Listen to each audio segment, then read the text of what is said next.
Hello, everyone, and welcome to another Origins of Expressions. Today, we'll be going over the phrases a clean slate, clean as a whistle, cleanliness is next to godliness. What do they all have in common? They're all phrases and idioms around being clean. Let's get right to work and start this video.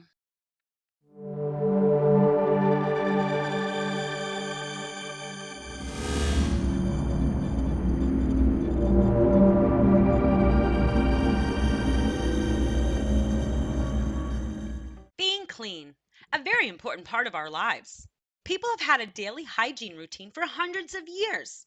Even when taking a bath or a shower every day was not an option, we still see people cleaning themselves, their homes, and even their food daily.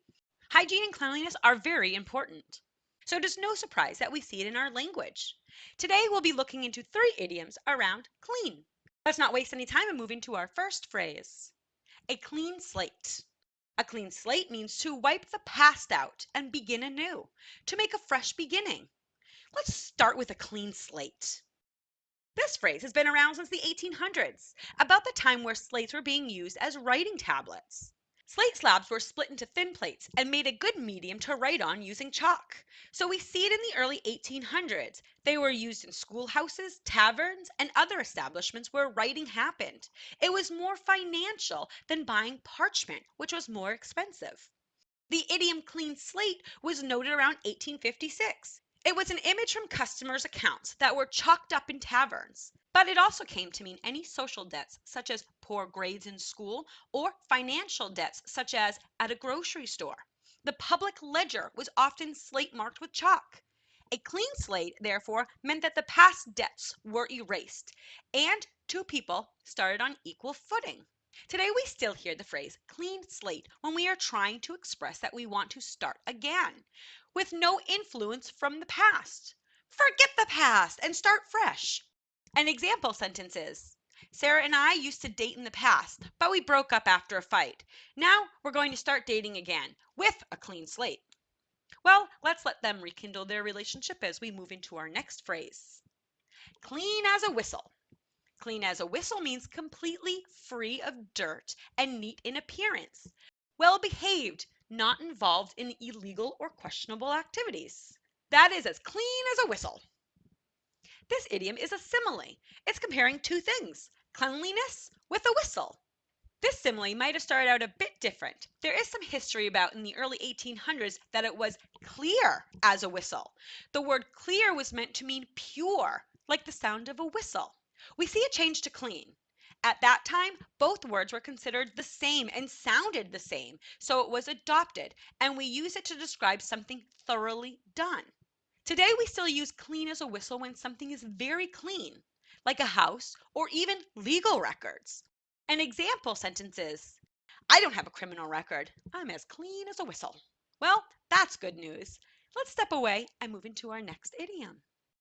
Cleanliness is next to godliness. Cleanliness is next to godliness means those who are pure and wholesome are close to God. This idiom is a proverb. You know, a short statement that gives a piece of advice. When this proverb was put forward in the 1600s, it referred to both moral purity and to personal hygiene. The first time we see this phrase was found in the writings of the great English scientist and philosopher Sir Francis Bacon.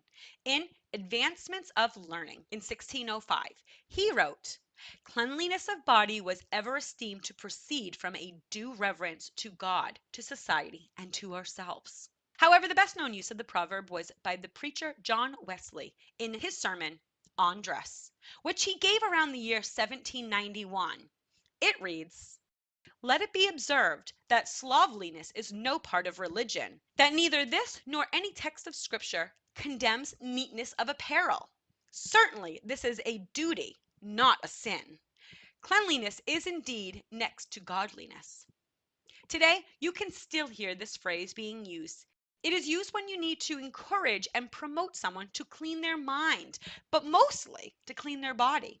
An example sentence is, My grandmother is always adamant that we wash our hands before every meal because cleanliness is next to godliness. Well, let's let them wash their hands and enjoy their meal as we move on. Ooh, fun fact. Did you know that soap has been around for at least 4,800 years? Yep, that's right. Even the ancient Egyptians used a substance that was similar to our modern soap. Soap is made from alkali and animal fat, also known as tallow. Because of its natural origins, soap is both environmentally friendly and biodegradable. In 1865, American William Shepard received a patent for the first liquid soap. It wasn't like the soap that we know today, but it was rather a viscous and syrupy-like substance. The liquid soap was mainly used in public places where proper hygiene was important, like hospitals and restaurants. Liquid soap was more practical and could coat the hands better than a bar of soap at the time. Wow, soap has been around for a long time. Well, that's the information that I have for you today. I hope you enjoyed learning about the origins of our idioms and phrases.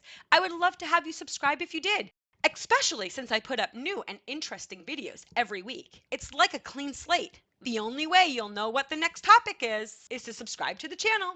Plus, it's quick and easy, and I would really appreciate it.